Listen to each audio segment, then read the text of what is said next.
Ulan.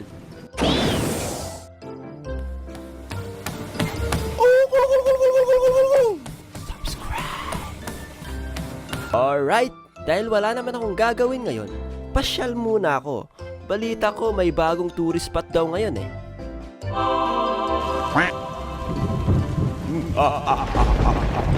Sa tingin mo ba papayagan kitang sumaya dyan? Hindi! Damn you. Ayaw nyo ba sa ulan? Kinakanta nyo ba to tuwing umuulan? Rain, rain, go away! Come again another day! Woo! Rain, rain, go away! Come again another day! Woo! Ako kasi na lumaki sa isang maulan na lugar, ayaw ko talaga sa ulan. Kasi hindi mo ma-enjoy yung lugar na gusto mong puntahan. Tapos pag pinilit mo pa lumabas, kahit may payong ka, basa naman sapatos mo. Ang mahirap pa dyan, kapag wala kayong blower or dryer, hirap ka magpatuyo ng damit. Yung brief mo na nare-reuse mo na lang side A, side B. Naaalala ko pa dati nung mga tambay kami ng mga tropa ko. Tuwing umuulan at hindi matuyo yung mga brief namin, nilalagay namin sa likod ng TV para matuyo. Yung iba naman, nilalagay nila sa bumbilya.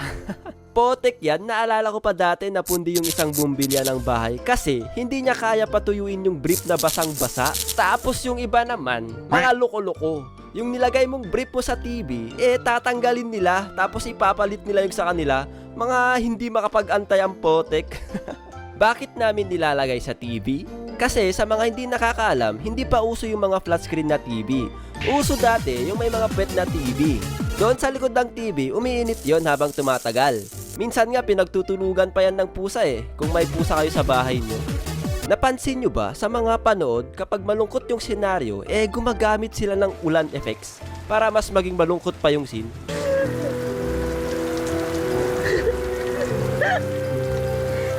Hindi na ako papayag na ubusin mo ako ulit. Dahil sa mga scene na yan, naitatak sa isip ko na kapag umuulan, parang ang lungkot-lungkot. Potek yan, minsan mapapa-imagine ka na lang ng mga madadrama na nangyari sa buhay mo. Hindi ako binigyan ng baon kahapon. I hate my life. I was born in the wrong world, at the wrong time, in the wrong country. Ayaw ko sa ulan, pero nung naalala ko yung childhood ko, nag-flashback yung mga masasayang senaryo nung bata pa ako. Marunong ba kayo gumawa ng paper boat? Uso to nung elementary days namin Tuwing umuulan, gumagawa kami ng mga paper boat.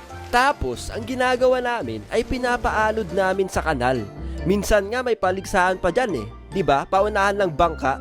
Mabibisit ka pa nga dyan kapag madali masira yung bangka mo Kasi, papel lang yun. Meron pa akong ginagawa dati pag umuulan.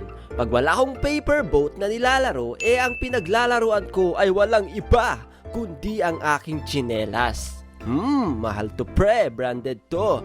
Bili to ng nanay ko. Pero may katangahan akong ginawa sa tsinelas ko. Habang pinapanood ko siya sa tubig, sinasabayan ko din siya. Hinahabol ko at kinukuha ko kaagad para hindi ma-shoot sa kanal. Pero isang beses, nabigo akong kunin kaagad yung tsinelas ko at tuluyan na shoot sa kanal. What have I done? Bagong tsinelas pa naman nabili yun. Dahil sa nangyari, ay umuwi akong wala yung isang tsinelas ko. Romenasay, hindi ko naligtas yung partner mo. Iwan mo na ako. Gusto ko muna mapag-isa. Ang pinakamasayang gawin talaga dati pag umuulan, maligo mismo sa ulan. Woo! Habang bata pa, sa damuhan maghabulan, magtampisaw sa ulan. Woo! Lakasan mo pa! Ouch! Nakakatawa pa nga dati kasi